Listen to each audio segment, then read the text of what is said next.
So, I mean, this question about billionaires, I guess, is where we want to spend the rest of our time. I mean, I guess to put some contextual issues on the table, nothing lengthy, but it's just worth clarifying that the Nigerian economy is one of the most skewed economies in Africa, and it's becoming competitive globally, actually, in terms of the inequality and the amount of resources billionaires control relative to the rest of the economy. So there was an Oxfam report recently that I know Emeka really loved on billionaires in Nigeria. And it's inspired this conversation, or a set of conversations really, that have sprung up in our chat since then. So we wanted to revisit the question of billionaires. Who are some of the key ones? Who are our favorite ones? Of course, including our sponsors on the show.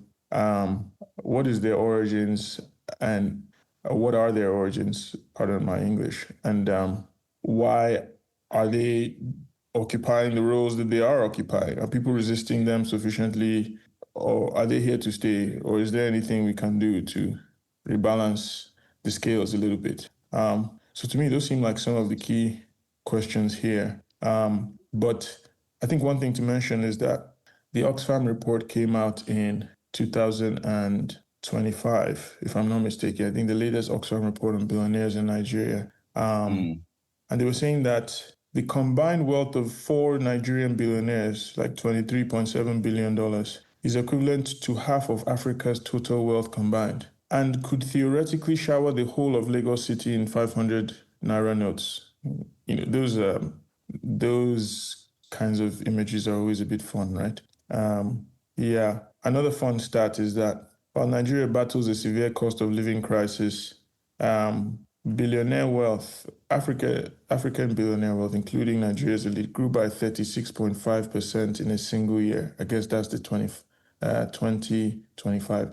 So billionaires are laughing to the bank at the moment. It's hardly ever been a better time in history to be a billionaire. And I suspect that of all the countries in the world where you would want to be a billionaire, Nigeria is really not one of the worst ones, you know? Final stat is that, billionaire wealth surged by $2 trillion in 2024. I suspect that's a global stat. I don't really see the Nigerian billionaires getting $2 trillion. Am I mistaken there? No, you're not. Yeah.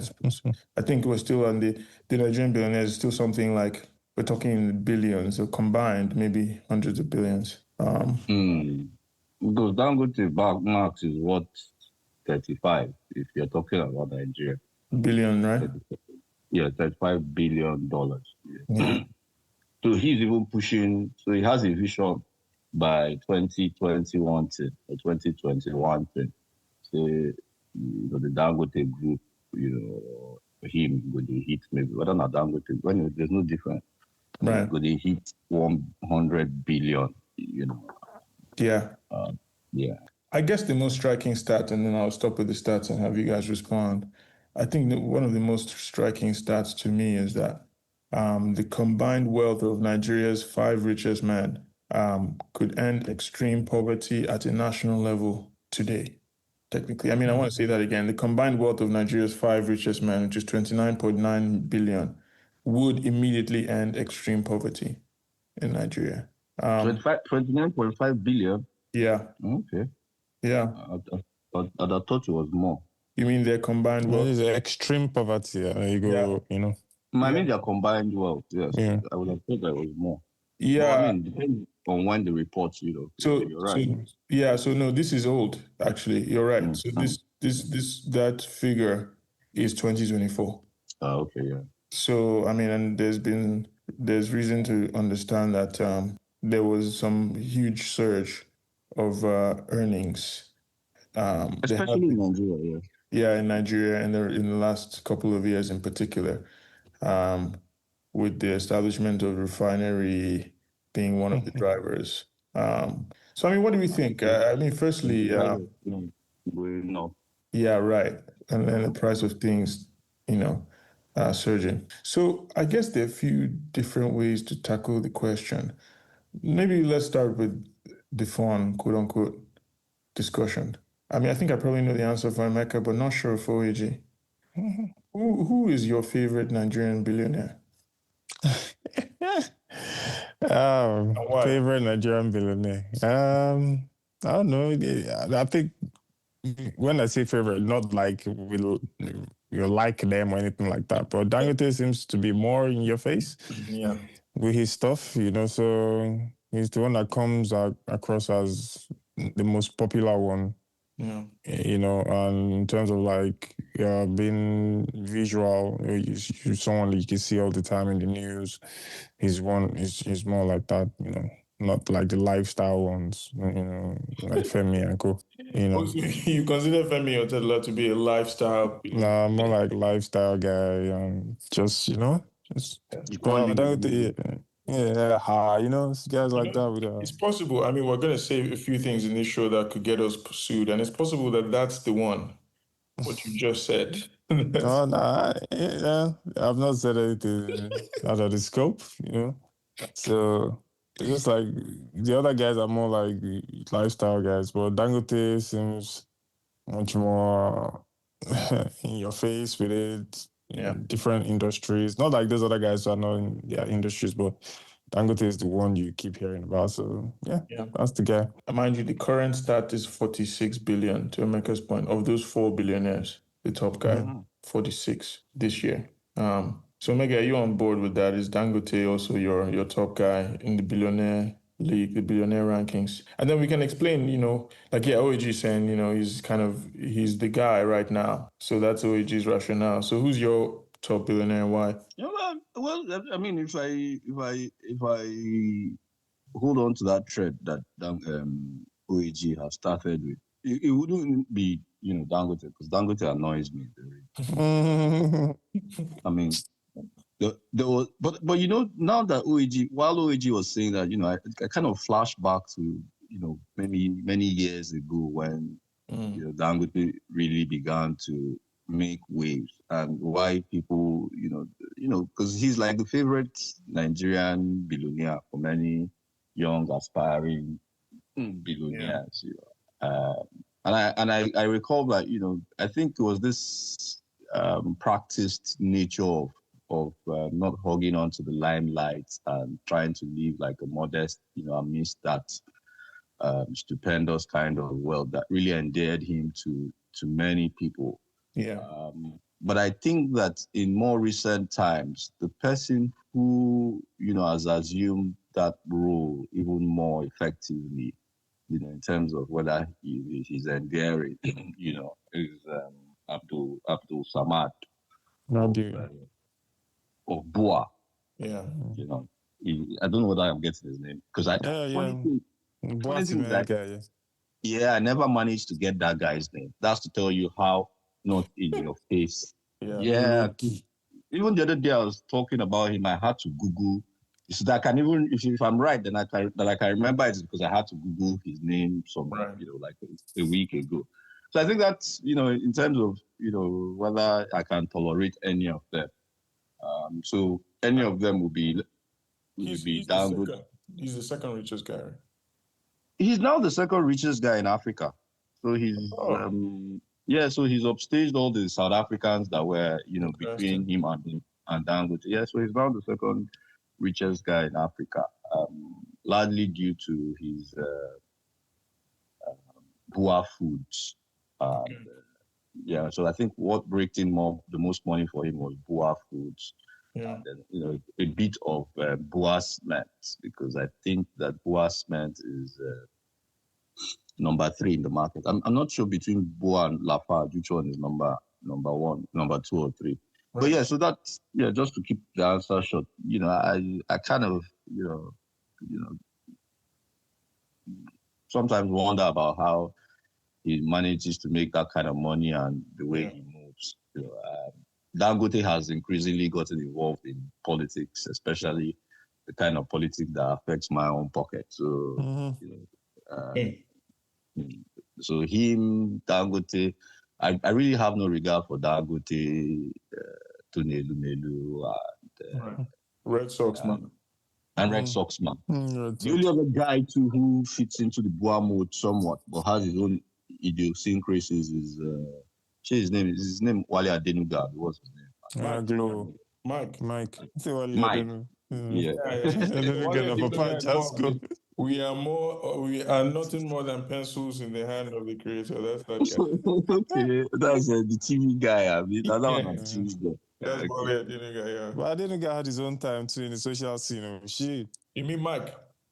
Mike, Mike. I think Mike, I think he had his time back then when Glow first come on. Maybe he's launching Now, into the let's now Daily Momodu busybody. You know. Yeah. Of course, yeah. When you said that, I immediately thought of Ovation. Yeah, same here.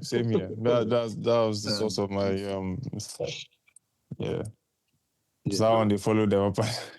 Because if not be Daily Momodu, how many billionaires we want know now? Like the Fernandez. Who for know the Fernandez? Who for know the Chicago guy? Dende Fernandez. You know Fernandez? Huh? Nope. Who's that? You don't know Dende Fernandez. I guess that's the cover image for the show. But is that a dude or a lady? It's a dude or a badass guy like that. I remember I see Ovation cover. It was the most luxurious and stunning shit I ever seen back then when it came out. Oh man, you need to Google that guy out. And the guy was, because be like they don't die now.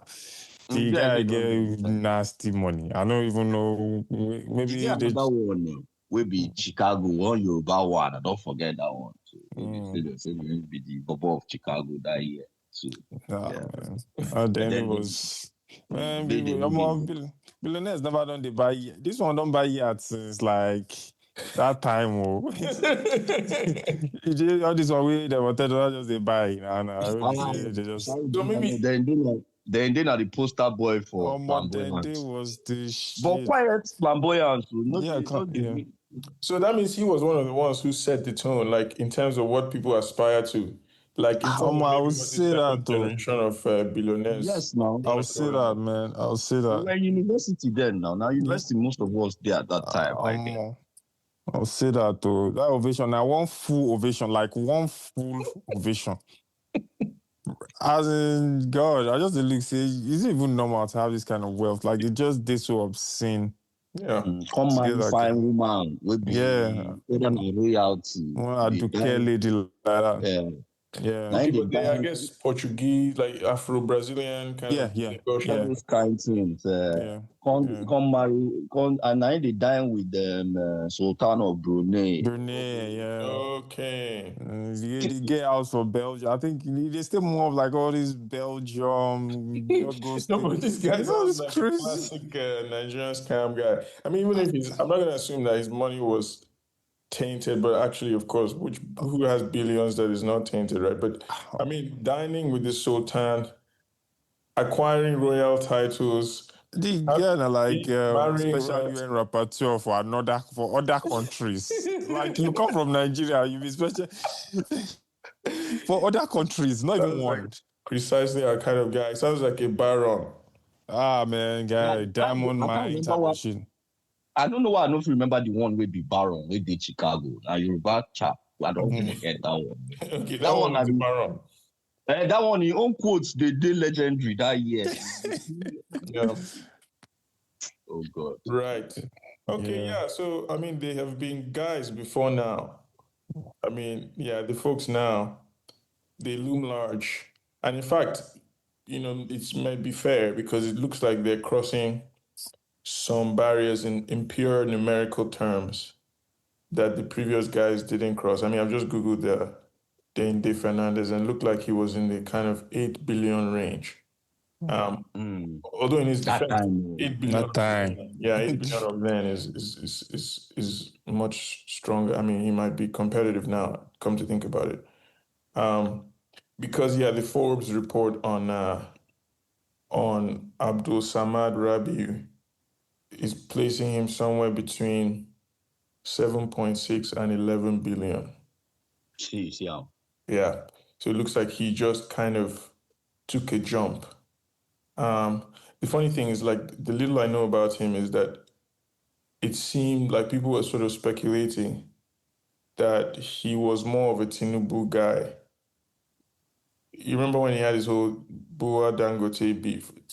People were sort of, I mean, the rumor in my neck of the woods, anyway, of course, I can't confirm this, is that, it was, partially that this Dangote seemed to have another candidate in the 2023 election, whereas Bua, cast his lots more firmly with Tinubu. And perhaps that helps jump him from that 7 point something range to the 11 point something range. Not saying that's the only reason. Not the only reason, though. It could be the only reason. Not the coincidence. Anyway, that's speculative, right? The person we haven't mentioned, or given space to, he's not my favorite. I've still not said my favorite, but except in passing, we haven't really talked about Femi Otedola, who's considered number 4. No, boy, billionaire. Why is it that why do you guys underrate him in this show? What's that about? He just seemed like more of a opportunistic. Right. It's not like they are not all opportunistic, but his is like, he's not the stuff not today like that. Okay. With him, you can just sense. It's not like I know him one-on-one and all that, but you can just tell he's just at the right place at the right time, and based on like his, connections, just plug in there and, just there for the good life and make some good deals. Right. He's much more of like a feeding bottle. Right. Nepo billionaire. Yeah, largely more of Nepo.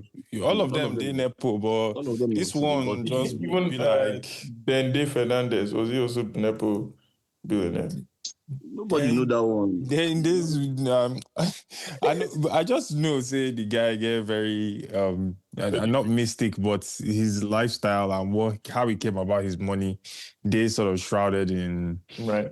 Yeah, a lot of you really can't tell, but you know that he's played a large role in like multinational doings. Let me put it that way. Fair enough. Because they must have done especially them, for don't do some kind things for that. They could don't run some things for Africa. On behalf of white like crazy. I'm sure of that. Maybe South Africa. That they must have done a lot of things like in Africa. Some kind back deals, back end deals. Yeah. But, on behalf of white people, like government regime type of change, like, he's really a darling abroad. He's a darling. So he must have served well.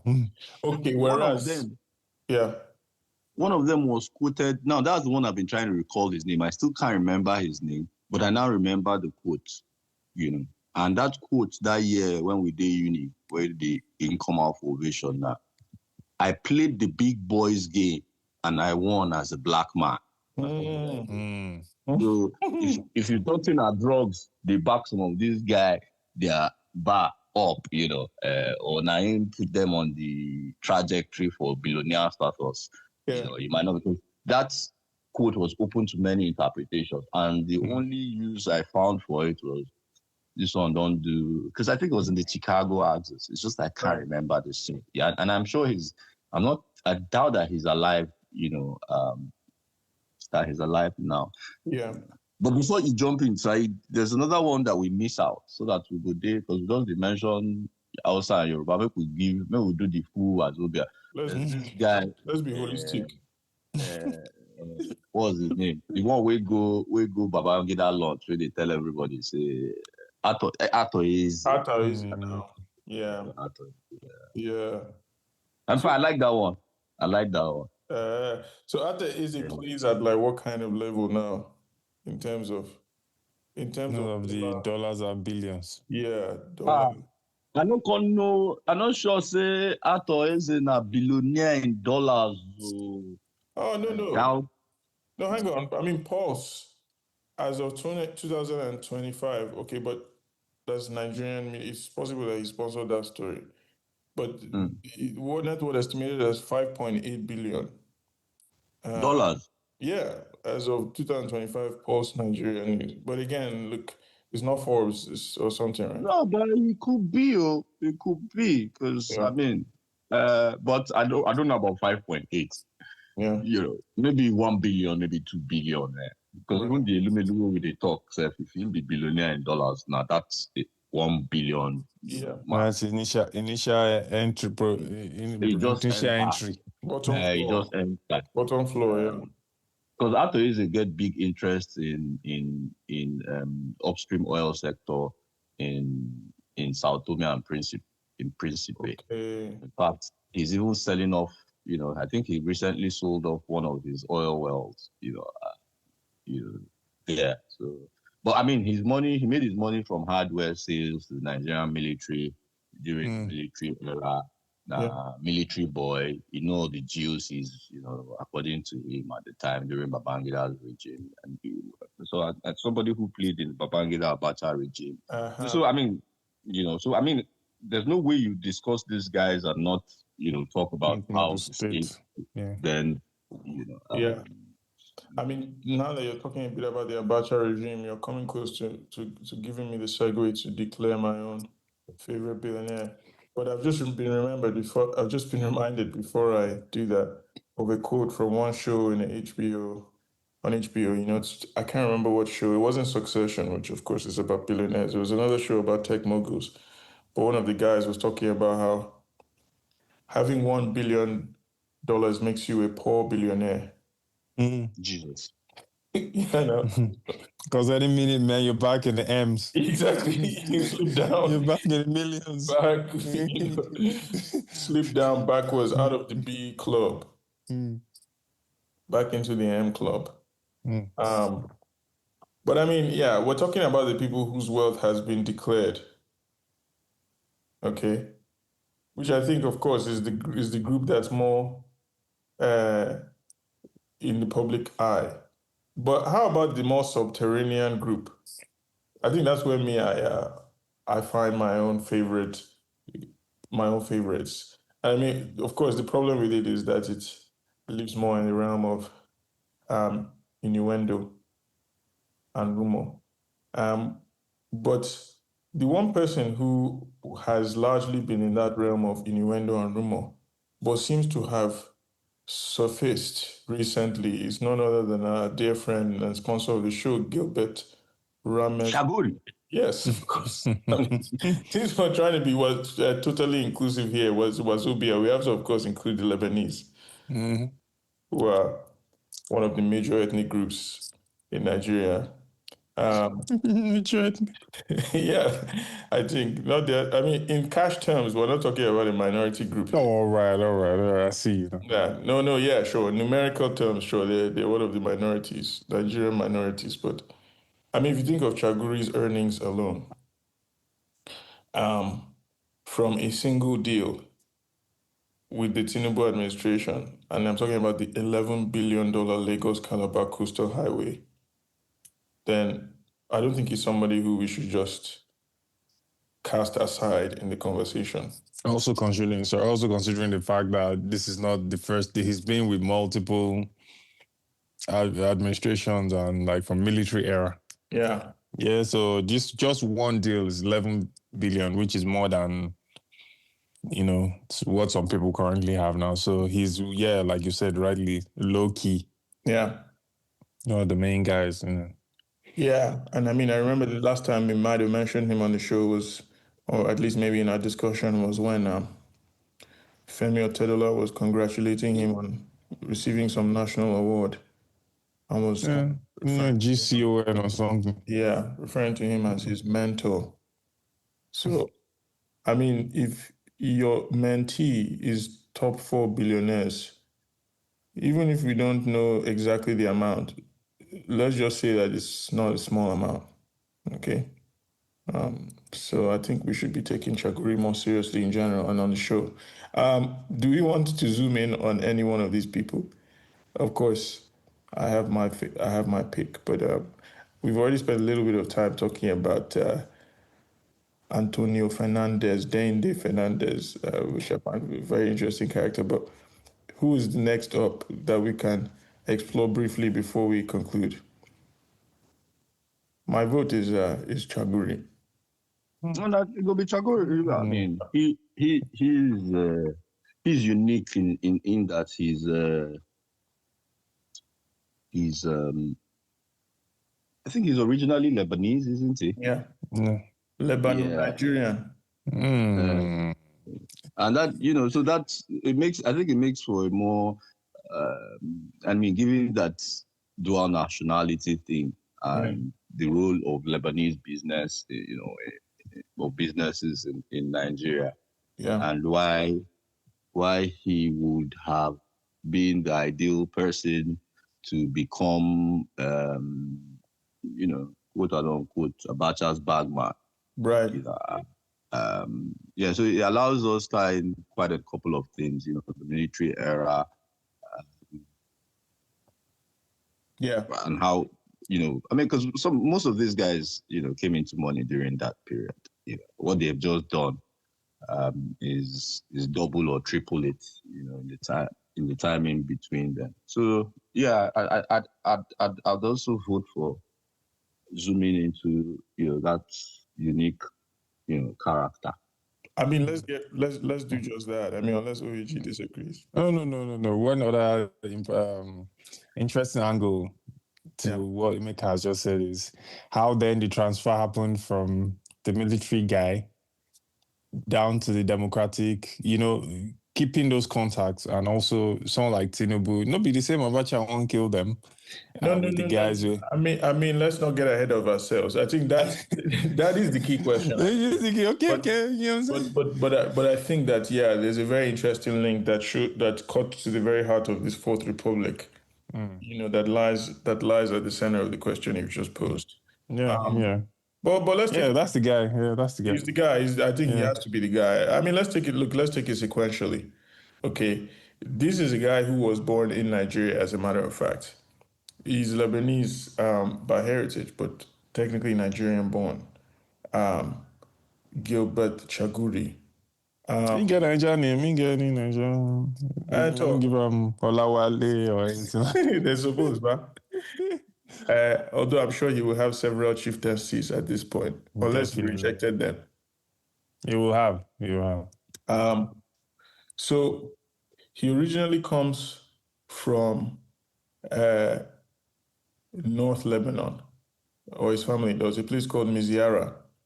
And the funny thing is that a lot of people from Miziara have now come to Nigeria thanks to him. I mean, it's not maybe that funny or surprising, but it's like the guy has established permanent link, kind of Miziara-Lagos exchange, because of what he has achieved or unlocked or been part of in Nigeria. And not only that, I mean, in the village of Miziara, he has streets named after him, right? So I guess he's not one of these people who went and made money in one of Nigeria's capital, but the road in his village is still poor.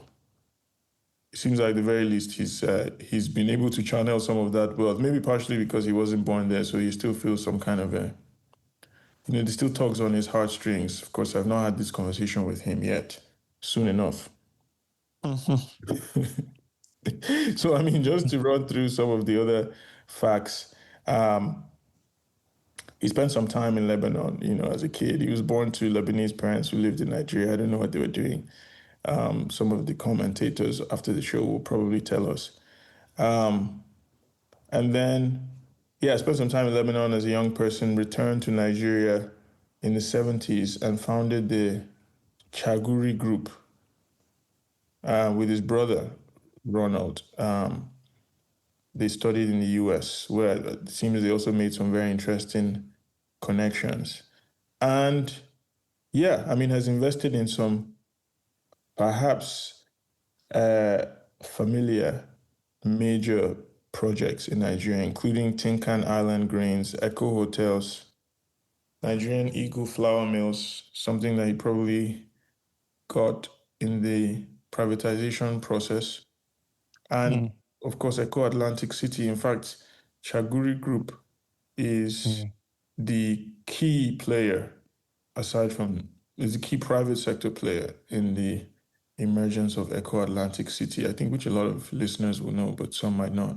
Eco-Atlantic is this private neighborhood being constructed out of the Atlantic Ocean off the coast of Lagos with the ambitions of wanting to rival Dubai.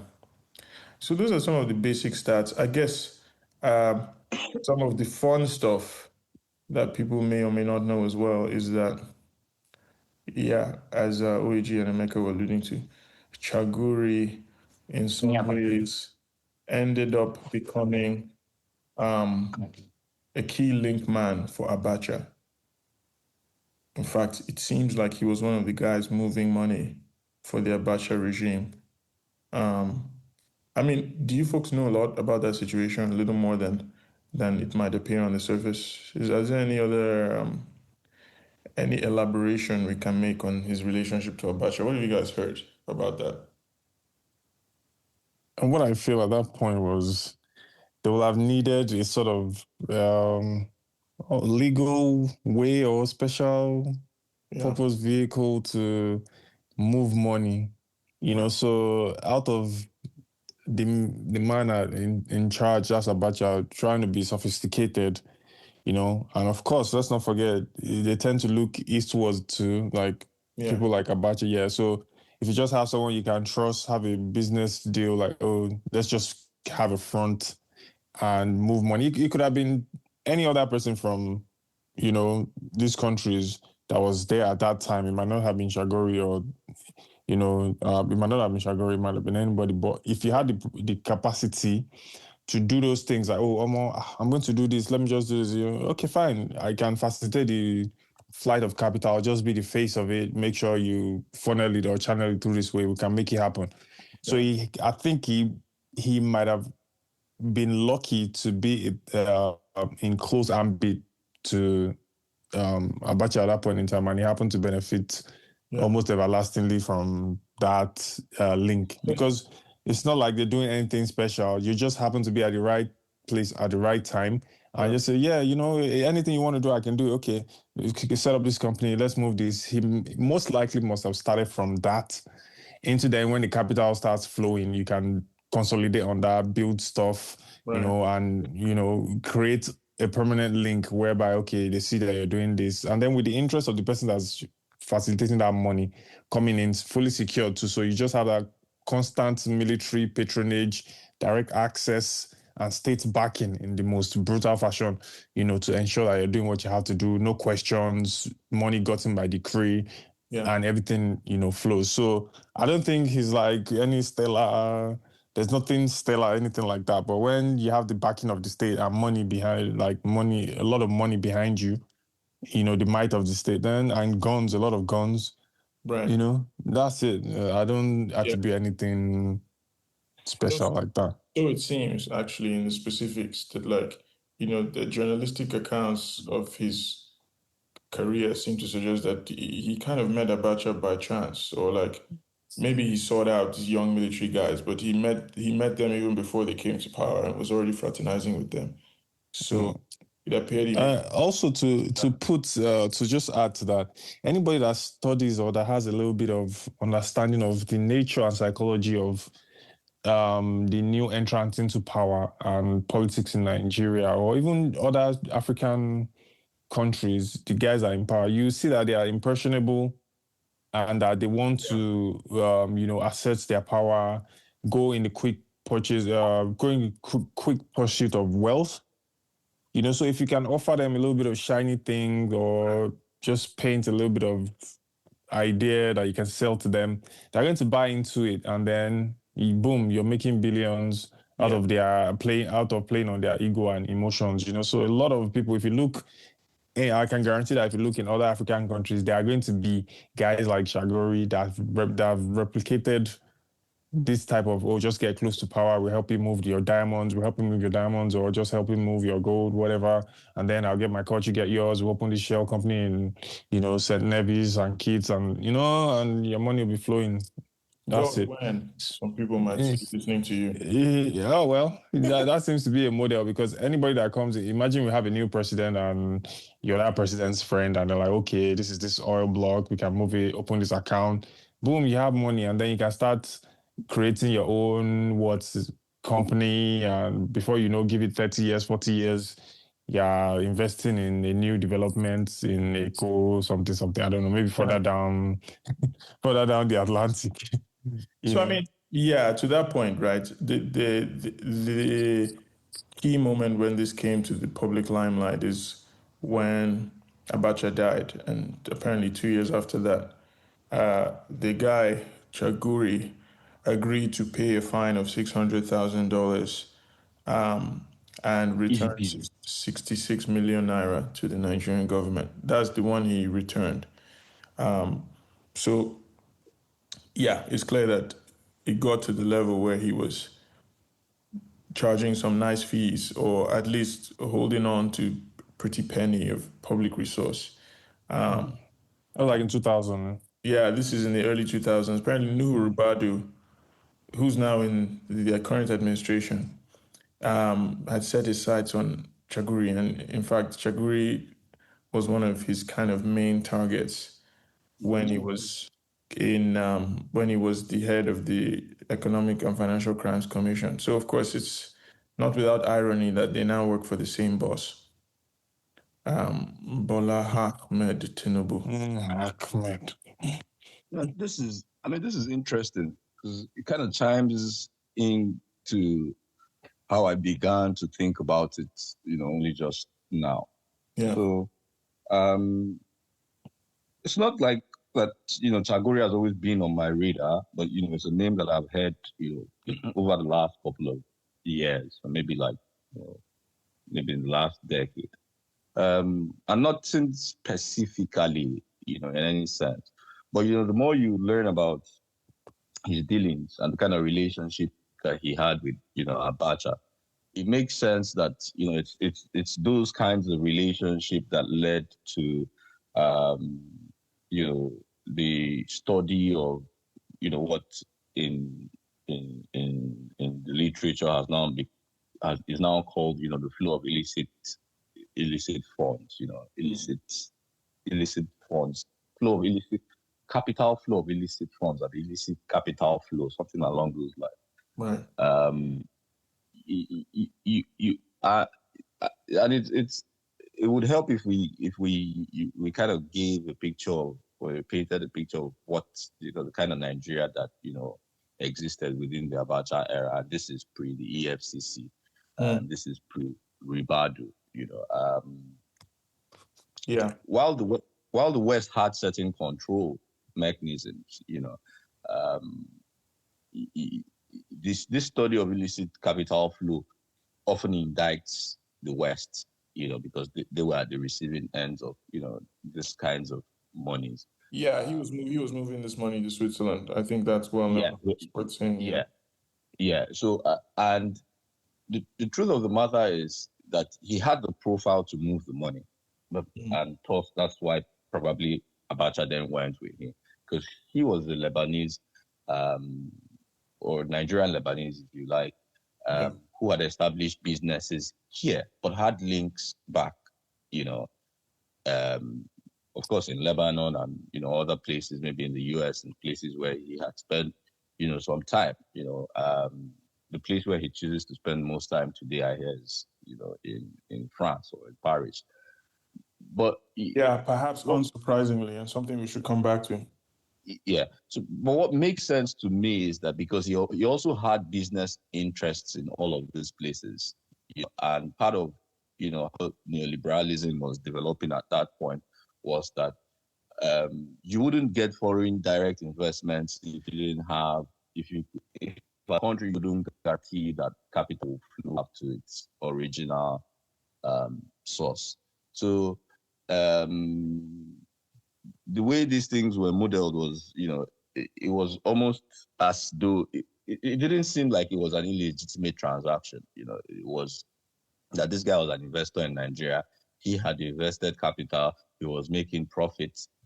However the monies were getting to him, and then he was repatriating back some of this, profits of the funds back to, that wouldn't have raised an eyebrow. Of course, I'm not saying that it would have raised an eyebrow in Nigeria, because that, that was already unlocked, but wouldn't have reached too much of an eyebrow in the states that, received, this fund. So it makes sense to me that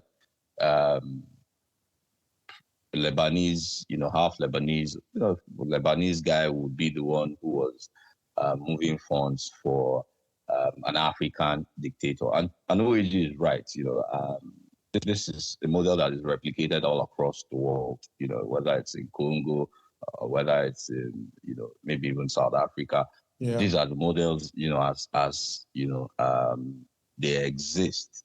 And to the point about when he came on the radar, that also makes sense because, of course, Abacha jailed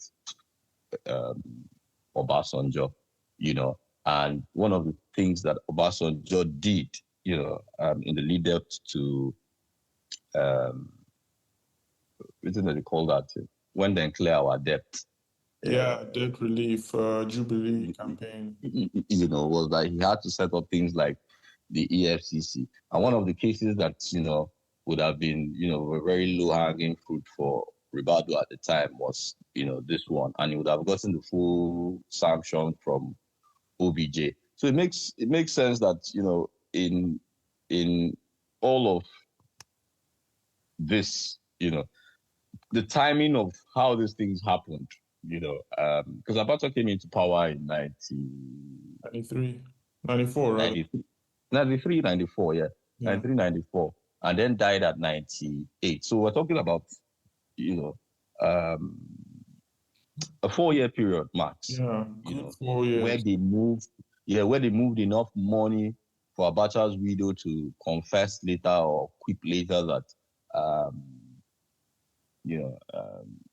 that even if they seized all the wealth that they had siphoned from Nigeria, they couldn't have been as poor as Dangote, of all people. So it gives you an idea of the kind of money that these people moved, and so those are, and I think that if we dig down deep, do a deep dive, we'll find that part of why he would be a role model for people like Otedola is that he kind of let them in on what the game was, internationally, because we're also speaking about the time when Nigerian banks didn't even have the muscle for some of the kinds of funds that were being, moved at the time. I think that's a really key point, actually. I mean, I'll let you keep going, but I think that, these guys were serving as banks, in effect, or at least like they were able to operate and open up foreign bank accounts in the midst of like sanctions. Facilitating capital flight. Yeah. Exactly, right. And it's the illicit capital flows you're talking about. But I think, like absence of very easy banking in the 90s and early 2000s, especially in the mid 90s, is what empowered people like this, like across Africa, certainly, but I mean, evidently in Nigeria. So I think it's fair that you're bringing that up. I mean, sorry, I didn't mean to cut you off. It seemed like those cut you off. It seemed like those. No, I was basically done, so it's fine. Right. Yeah. I mean, so I think that brings us to the period where democracy returned. I mean, you're talking about unresolved beefs that Obasanjo would have had with Abacha people, and his attempts to resolve that through the EFCC. There's one anecdote about Rabiu getting a tip-off that Chagoury was in Lagos and EFCC officials rushing to the airport only to see his private jet lift off. So he certainly had close calls.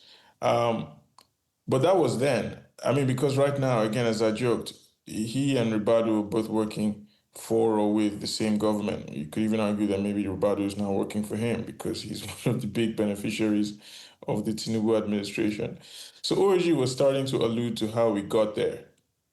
I mean, what do you guys know about how Chagoury got in bed with Tinubu? I think it's still maybe I was gonna say something. I think it's it's about the same. He's useful.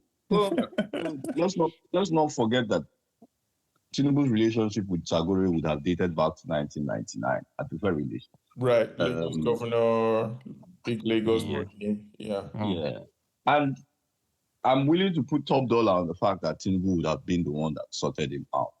Right. Sort him. Pardon my grammar, but sort him out. Yeah. No, we take sorted it out. We take it. I also sorted him out. You know, if you like, because wait, how do you mean like sorted him out vis-a-vis the Nigerian government, or sorted him out? Say all the Owala. That time when they do for Abacha, whatever they do for Abacha, right? Now still change. Now still small change they collect. So they collect in 10% that time. Right. But by the time we enter, whatever relationship you get with Tinubu, what was the price was Lagos State. Yeah. And we're talking about 1999 to 2003. So if a Rabiu, for instance, had his eyes on Chagoury, there's no way he didn't have his eye on Tinubu. And history tells us he did. But that was so that time, you can say that Rabiu was naive. He never grew up. He never really began to think. So he blood they hot, because I remember him giving interviews that he no get papa, he no get mama, he no get brother. So he know this fear. So that's a talk of small naive boy we never know see what's that they use money do. Yeah. But but I think that relationship was forged around that time. And if Tinubu had caught wind of anything that he had done for Abacha, he probably was looking for somebody who would do the same, for him, and well, these are conjectures, but sure. I'm just trying to say that anybody who is in power and making serious money needs the kind of people or the kind of profile that Chagoury fits, and so what we call the Eco-Atlantic city today was something that was bettered back in those days, and that's why one of Tinubu's biggest appellations or this thing is that he's the landlord of Lagos. He's the landlord of Lagos not because he owns every piece of land or most of the pieces of land on the mainland. He owns prime property on the island. That's that's where they have gone to. So this project that they talked about, how much you now call up? Is it $13 billion? $11 billion. Yeah. Now still part of Ogatik. Make we because now these days, for digital footprint, we need to know source. We need to not be like the Abacha days where you don't need to issue contract before they go move money. You understand? This time you guys issue contract. The contract will need to be seen to be done. Before. So if you're talking about, we'll have to now say, okay, when was High Tech, the company which is at the heart of all of this construction? I don't want to call them scams. Let's call them projects. To use the projects. We go now and say this now when they don't do all of this thing. So which day Sheyi Tinubu begins sit on the board of High Tech? Which person interest in they protect on the board of High Tech? And where the funds where they go High Tech, how do they take reroute and back? Where even people they buy, even small children, we never reach 20 something, they buy a house of $1 million in the US and all these kinds of things. So I think that at once Abacha died, Chagoury don't smell blood, and Tinubu knows say, okay, this guy did, for the kind of job way I want making him do for us. That just seems to be that as what was most plausible at the time.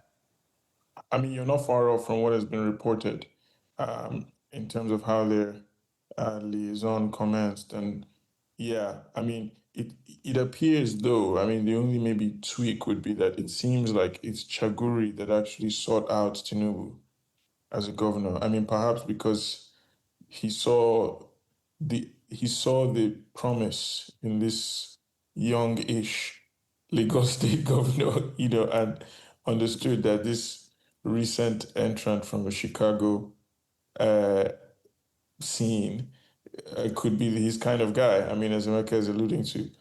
And yeah, the relationship proved to be quite favorable within a matter of years. And some of the projects, to use the term again, that emerged subsequently and very rapidly after were Lekki Epe Road, awarded to the Chagoury Group, probably high tech, Murtala Mohammed International Airport Road, and then, of course, Eco Atlantic. Not to mention a host of other projects in Action Congress dominated states, Ekiti, Osun, Edo, you know. Yeah, and of course, at that point, it seems that the business relationship morphs into a more friendly one. Tinubu going to Chagoury's brother's wedding, Chagoury going to Sheyi's wedding, and then, of course, Sheyi Tinubu ultimately becoming a board member on high tech and then also on Sheyi's own company. So yeah, it's clear that the handshake seems to have passed the elbow, if I'm not misusing that. Don't turn to hug. Exactly. Are there other things you wanted to add about? I mean, maybe before AG comes in, the last thing I'll say is that what the reporting seems to not cover in detail, but what I really want to know about is like where Chagoury stood in that moment of transition. And I guess it's even the transition between Babangida and Abacha and where Tinubu fit into that, right? Because, and we know that Tinubu was one of the sponsors of Nadeco, and that Nadeco in the initial phase was cozying up to Abacha, So one wonders if it's actually in that campaign for democracy period that in coming in and out of Abacha's offices or sitting in the waiting room, they might have first encountered each other. Of course, that's speculative, but it just seems like, yeah, given the way those networks were operating at that period in time, that you could argue that these guys are quite central to the heart of our neoliberal democracy. Absolutely. Even in the early days. If the free access of capital to be able to barge in and go anywhere around the world is if it is a cornerstone of neoliberal workings and all that, then guys like this are the main drivers. Yeah. In and out of metropoles. So from like countries like Nigeria, these other developing countries, you open up pathways where the money can then flow, come in, go out, so you'll be seen as a very, very useful tool by anybody that has the ambition to internationalize their money movement capabilities. We'll see them as very useful. We'll see guys like Chagoury as very useful tools, and then also to consolidate whatever it is that they have going on, So I feel that practical use that he has makes him not almost indispensable, but an easy person to use or partner with to continue or further that goal of moving money around. So anybody that just studies and watches will see that, yeah, this guy has done this for Abacha, he's done this here and there. He maneuvers around Africa very well and he has good links abroad, different banks. Let's just plug this guy in and continue with the game. Let's reach out to him.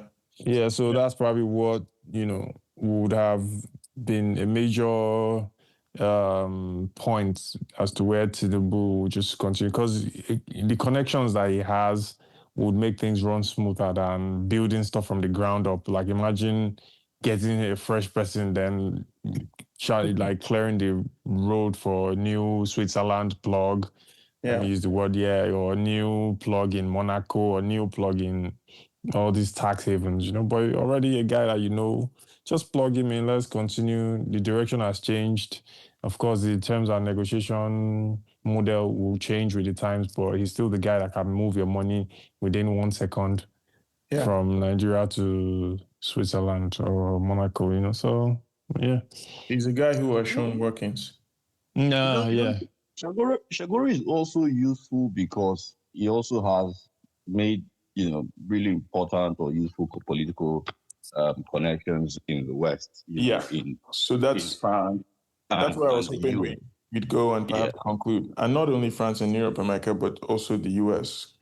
Yeah, and I was saying in the US, France, Europe, generally. Right. And then, so we also need to understand, at this point, I'd hate for it to, not get pointed out that a lot of these kinds of relationships are usually solidified with marriage, and this is where Sheyi Tinubu comes in. A lot of people, when we're talking about politics, especially when politics gets to the ethnic, being ethnicized as it usually is in Nigeria, a lot of people make the case that Sheyi Tinubu is married to an Igbo girl. Why is he not? No, Sheyi Tinubu is married to a Lebanese.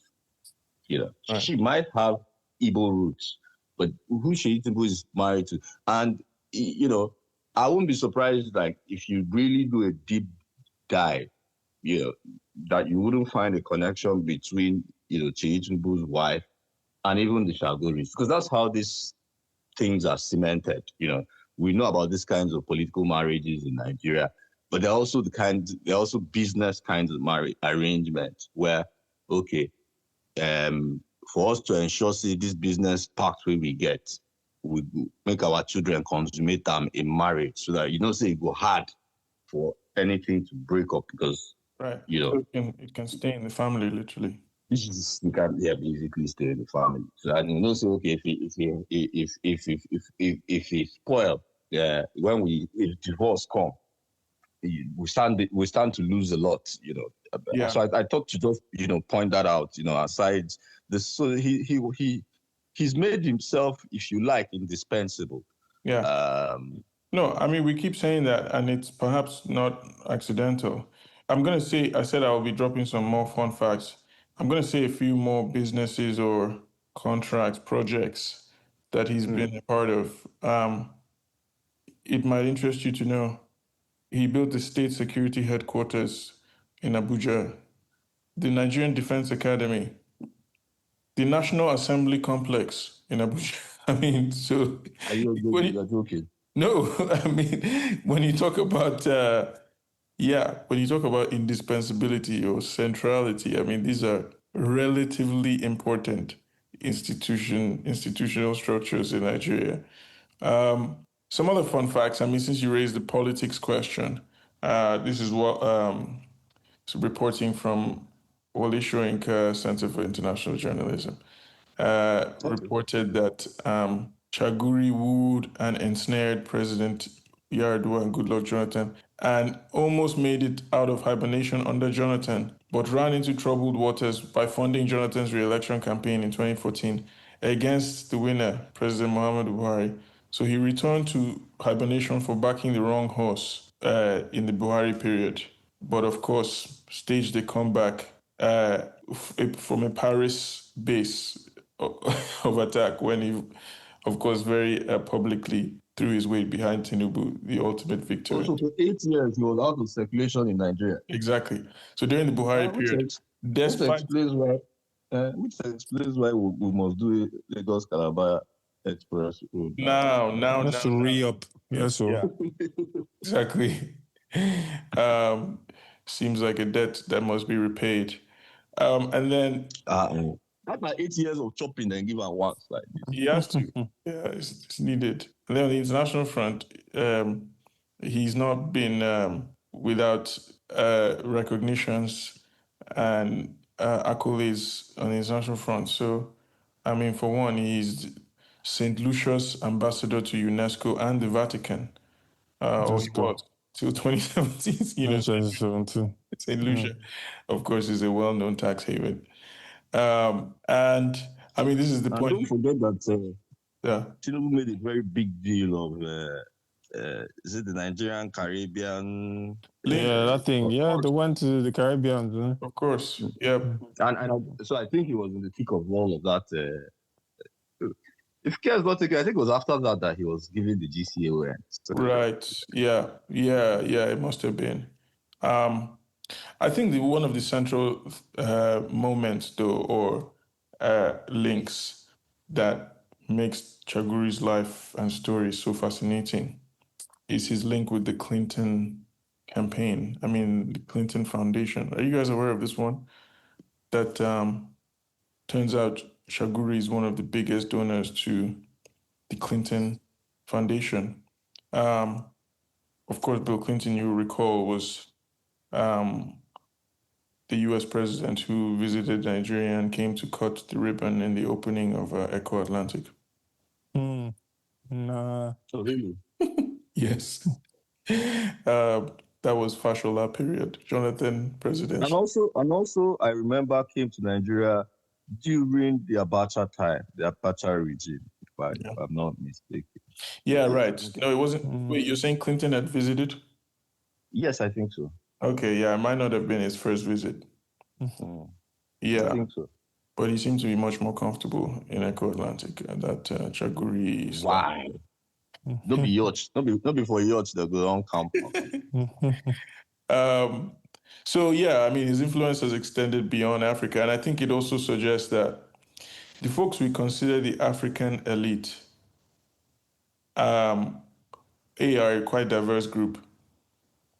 I mean, it includes Nigerian, Lebanese business people, and B, are not always on the receiving end of influence from the West.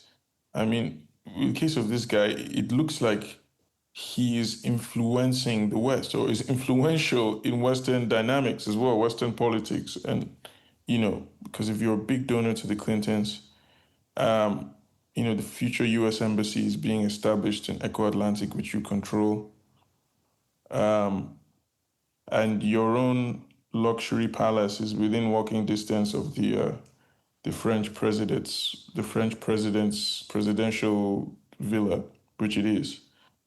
Then I think it would be a little reductive to say that all of our elites are simply being pulled with strings from some Western capitals. Some are in Western capitals pulling strings, I think is what this suggests. I mean, am I reading too much into that? No. I mean, I think you've always made that point, and that this is ammunition for, that kind of collaborates, that the point that you've always made, that it's because sometimes also there's some sort of kind of subtle soft diplomacy that goes on, within that relationship to show that it's not a one-sided one. It's not that, it's almost like some sort of horse trading, because we always focus on the value of African presidents to African, whether dictators or presidents, to leaders in the West, and that we often limit that relationship to, the tenure of. So if I took Macron, for instance, we would always want to limit it to Macron's term as the president of France. But this relationship often goes beyond that, and the one person I always have in mind when I say it, or that I have in mind as I say this, is the former British Prime Minister, Tony Blair. The relationship he has with African governments, it's even safe to say that that relationship benefits him more now. Of course, he works for them. And it's even subnational governments, as well. And subnational, you're right. Subnational governments, So it's almost as though they do the African governments favors while they're in power, and then those favors are then repaid. Exactly. Once they've left power. because Exactly. I mean, look, consider someone like Macron, like literally started his career in Lagos as an intern basically, in the French yes. consulate or whatever, whilst Tinubu was governor. Now these much older men, much richer men are running some major games in his backyard. And he's constrained in a country where, of course, the kind of anti-corruption politics, the opposition politics will be much firmer. So there are things he cannot do as French president, whereas these people can run those things easily because they're much more experienced, probably much more networked within certain branches of the international security apparatus. So, for somebody to turn around and be like, Tinubu is Macron's boy, I'm like, you don't really know Tinubu. It's more likely that Macron is Tinubu's boy, to me. I mean, you had been on. I mean, you. This is not something, like I said, not something we don't always point out, and with this kinds of conversation around, the parley between billionaires and the state, especially billionaires who have roots in the West, it becomes quite evident that that relationship is not it's not one that is actually, it's not so much that is vested in the colonial dynamics of Africa and the metropole, but one that is vested in, because I think there's a kind of reverse that's going on. Of course, the metropole is where they stash the funds, Right. And I mean, so that's the metropolitan government as a bureaucratic institution is obviously stronger than the colonial government. But if you bring it down to individuals, and it's increasingly important to do so because these institutions are becoming extremely personalized. If you bring it down to individuals, then that's where things get much more complicated, I think. Yep, you're right. This is the argument I seem to be drawn towards these days, especially when you consider the trajectory of people like our dear friend Gilbert. So, I mean, I would just say that yes, of course, you can aspire to be like Dangote, and you can, in terms of trying to seem like you're building huge infrastructure in Africa or trying to seem like you're doing major transformational projects. You can aspire to be like Tony Elumelu in a fashion sense, or Mike Adenuga in terms of the initial flashiness. But don't forget to aspire to be like Chagoury because he makes a difference. He moves be the highway, metaphorically, and to success. But if we look at it, if we even look at it, you take a more critical look at it, there's increasingly you find that the Dangotes and the Lumelus are even pivoting to the Chagoury model. So that's why I said earlier on that I can see why Chagoury is Otedola's mentor, because part of the inroads that a Dangote is making, for instance, in say East Africa, he's making demands of governments, and he's making those demands of certain governments that are in power today. You understand? And that relationship is not going to change tomorrow. Do you understand? Because what he's basically asking for is that some of the demands I'm making, I need them to be backed by the law. You understand? And if this guy, say, for instance, a Ruto, finds a way to smuggle in no imports, because Dangote says he wants to do the refinery in East Africa, no imports in Kenya, as they try to smuggle it into the PIA Act here, that's no president. It go hard for any other president to can't change that. So after Ruto's time, it doesn't really matter who's the president. The person who the Dangote is forever beholden to, or is beholden to, maybe not forever, is Ruto. And that relation, that relation, and there's no world in which even after his presidency, for instance, he doesn't hold political He doesn't have political influence in Kenya. It's the same way you can't tell me tomorrow that, with the Labour Party in the UK, that Tony Blair doesn't hold significant influence, especially because it is Keir Starmer that is there. Yeah, I mean, and it's influence that he almost very openly, pretty openly trades for cash. I mean, nowadays, which is technically legal work, right? It's just, yeah, I mean, using that Rolodex, turning that Rolodex into pounds and dollars. So, my brother, these people, they're ahead of us. Our analysis is just they play catch up. So, yeah, be like Dangote, be like Otedola, but don't forget to be like Gilbert Chagoury. I think would be my message to listeners, especially the young ones. Yeah. And don't start getting surprised when things always go their ways, because coupled with all we've mentioned, state capture and all these things are very, very crucial elements, of how they proceed, so they're not special in any way, shape, or form. Imagine that a project that will cost Nigerian taxpayers 11 billion dollar was not bidded for. No. There was no. Now, wow.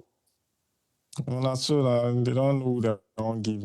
Yeah. And like not be the only one where they give them. They give them the other one. Like they give the Sokoto Lagos own as well. So who they come give before now? It will have to be. I mean, that's what makes the highway super. Yeah, super highway, man. That's the mandate that people are standing on. Exactly. Either it makes it coastal or super. What? Oh my God. Yeah. Now you get the coast for Lagos, basically. Yeah, basically, pretty much. Now you basically get the coast. So if you don't get a Atlantic City, it only makes sense if you just do road will lead there. Will lead. And I wonder why Calabar road lead to infrastructure around them. Yeah. Only God knows if they want to move from Calabar, they come Lagos, or if they want to move from Lagos, go Calabar. Yeah, I'm sure we'll find out soon. I mean, we probably should wrap up because we've cut across a few different billionaires today. I mean, honorable mention to some of the people we missed.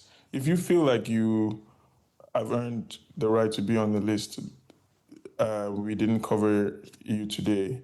I mean, of course, we don't apologize, but you can certainly email Emeka. Or tweet like at the Nigerian scam. Yeah. like Obi Kubana and Kubana. As Kubana chief priest crossed the $1 billion mark, has he even crossed $1 billion? Billion naira? Are you a kid? Can you say I thought Obi Kubana was the one that was more wealthy. Kubana chief priest, I thought he was more of a second class. More wealthy to say if Obi Kubana don't hit like 20 billion, Kubana chief priest will be like 5 billion. Oh, okay. That would be more wealthy. Even if you tell the difference between two of them, sir. I don't just say Kubana just Kubana chief priest now don't do Tinubu Tinubu boy finish. Still win ticket for APC to go. You give him contract, no worry. Yeah, project. He goes still give him project. Give him one or two. Yeah, he goes still do rural link road. Transportation price. Yeah. Anyway, there'll be other discussions on Nigerian billionaires. If you've enjoyed this, let us know in the comments. If you've hated it. And again, if you or yourself are a Nigerian billionaire, or you know someone who is, and you'd like us to cover them, I mean, we're basically transitioning into becoming more of an Ovation magazine. So yeah, shout out to Dele. Yes, of course, the Godfather, the boss dog. Yeah, that lie. Dele no be governor. Dele na my boy. Dele na my.